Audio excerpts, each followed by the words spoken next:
Some places don't want to be understood. People vanish. Objects move against physics. Words appear where they shouldn't. And nothing, no footage, no equipment, no testimony, can fully explain what happened. What we're about to show you is real. Documented, investigated, still unresolved.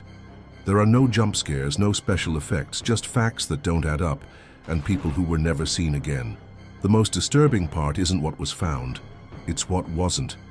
No final report, no logical closure. Just gaps, blanks, silences too long to ignore. These stories weren't told to entertain, they're here because they never ended. So put on your headphones, turn off the lights, and hide deep under the blanket, because now the mystery begins. Let's go. The vanishing of Everett Ruess, lost forever in the Utah canyons. In November of 1934, Everett Ruess vanished in the Utah desert. No body, no witness, no clear explanation. Ruess was 20, a painter, a writer, a traveler who walked into the canyons alone, and never came back. He was last seen near Davis Gulch, part of the Escalante region, remote, rugged, endless layers of sandstone and slot canyons. Locals call it a maze, some call it a trap. At the time, he had been on the road for almost 2 years, traveling through Arizona, New Mexico, and Utah, with nothing but burros, a bedroll, and a journal. He mailed letters regularly to his family. His last note was dated November 11th. After that, silence. Search teams found his camp near the base of a sandstone cliff. Burros were tied up and still alive. His gear was left behind.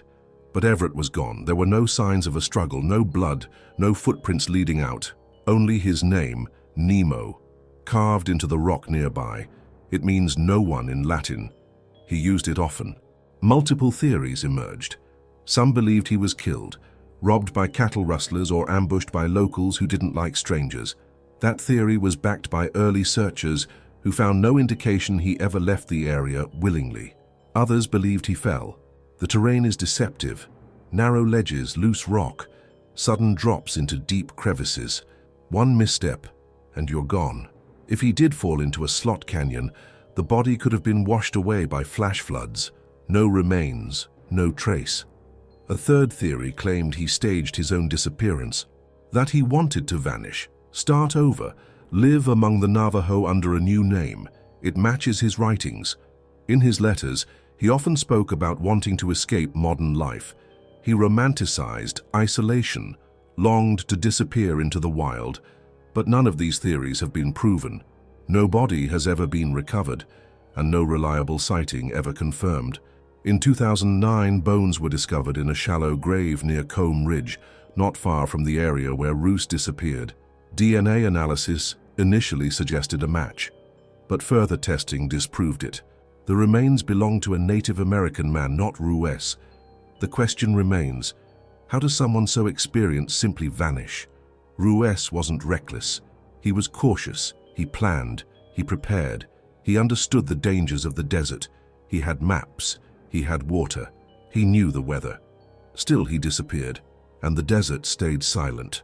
Over the years, his case became more than just a missing persons file.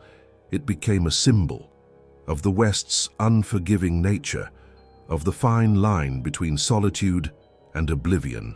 People still search for him. Hikers, historians, armchair detectives.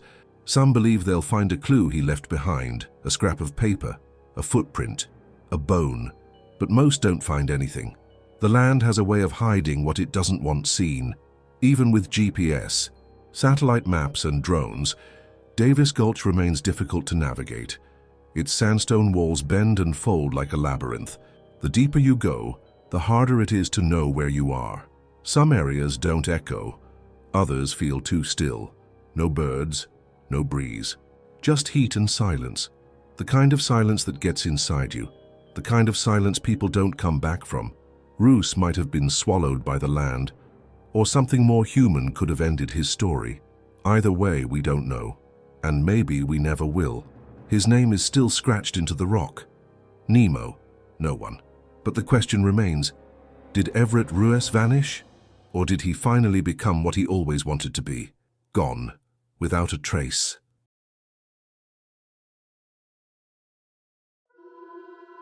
The epitaph, victim of the beast, 666. In the Salt Lake City Cemetery, there's a grave that draws more visitors than most. It's not because of fame or tragedy, it's because of the words, victim of the beast, 666. That's what's written on the headstone of Lily E. Gray. No one knows why. She died in 1958, November 14th. There's no known cause of death, no public obituary, no criminal case. Just the name, the date, and that phrase. People have tried to find answers. They've searched records, census data, marriage licenses, death certificates. What they found was this.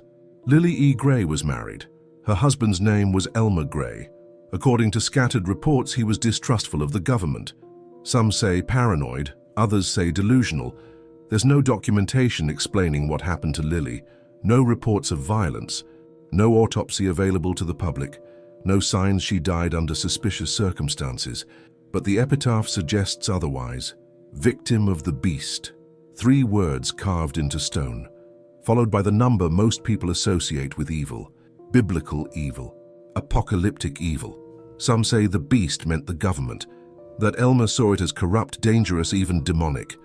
It's not a new idea. People have long used the number 666 as shorthand for what they think is evil, oppressive, or beyond human control.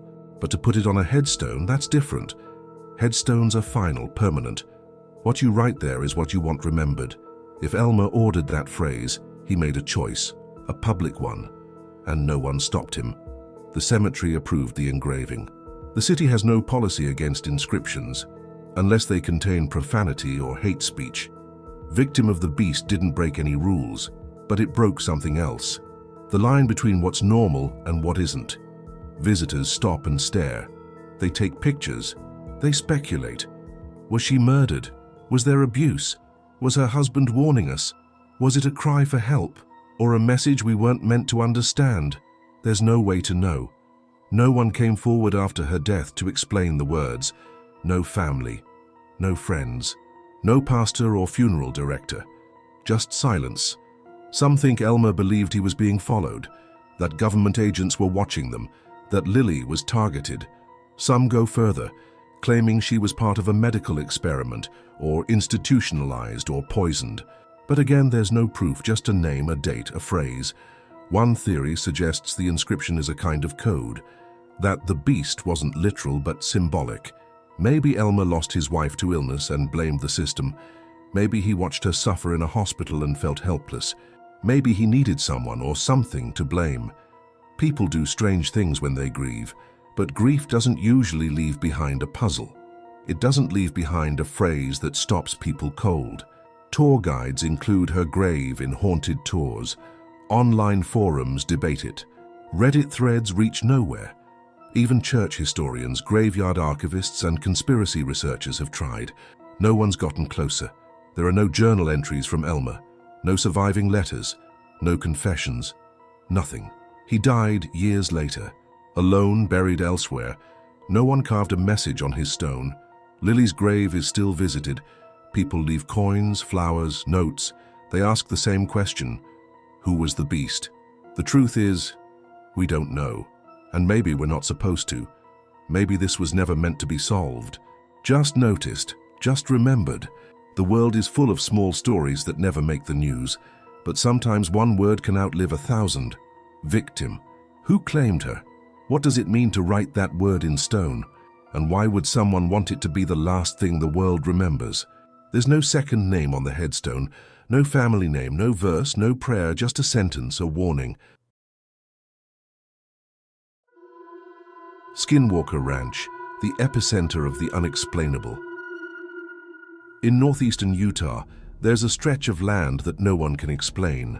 Not scientists, not investigators, not the people who've lived nearby for generations. Skinwalker Ranch, over 500 acres, surrounded by desert, cut off by rocky ridges and long stretches of silence. The stories go back hundreds of years, and they never stopped.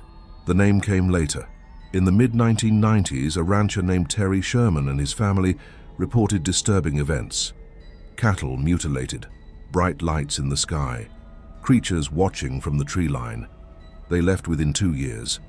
Since then, the land has changed hands. Scientists have studied it, cameras have watched it, but no one has been able to explain what's happening.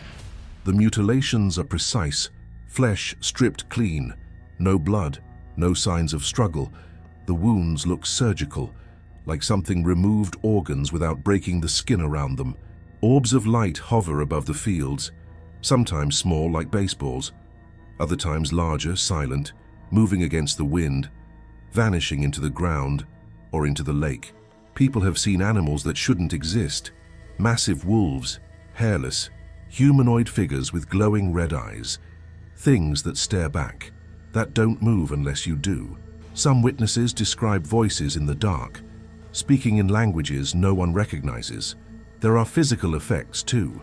Sudden radiation spikes, visitors who get sick within hours, nausea, confusion, skin burns with no heat source. Some lose time. And then there are the skinwalkers. The term comes from Navajo legend. Yi-Nald-Lushi, shapeshifters, witches who wear animal skins. According to the stories, they gain their power by killing a family member. Then they move unseen, change form, possess, destroy. Locals don't say the word out loud. The area was already considered cursed long before Sherman bought it. The Navajo and Ute tribes avoided it, said the land was watched, hunted. What makes this place different is the overlap. These aren't just ghost stories. They're not just alien sightings. They're not just folklore. Everything happens here, old and new, ancient belief and modern mystery, tribal warnings and government censors.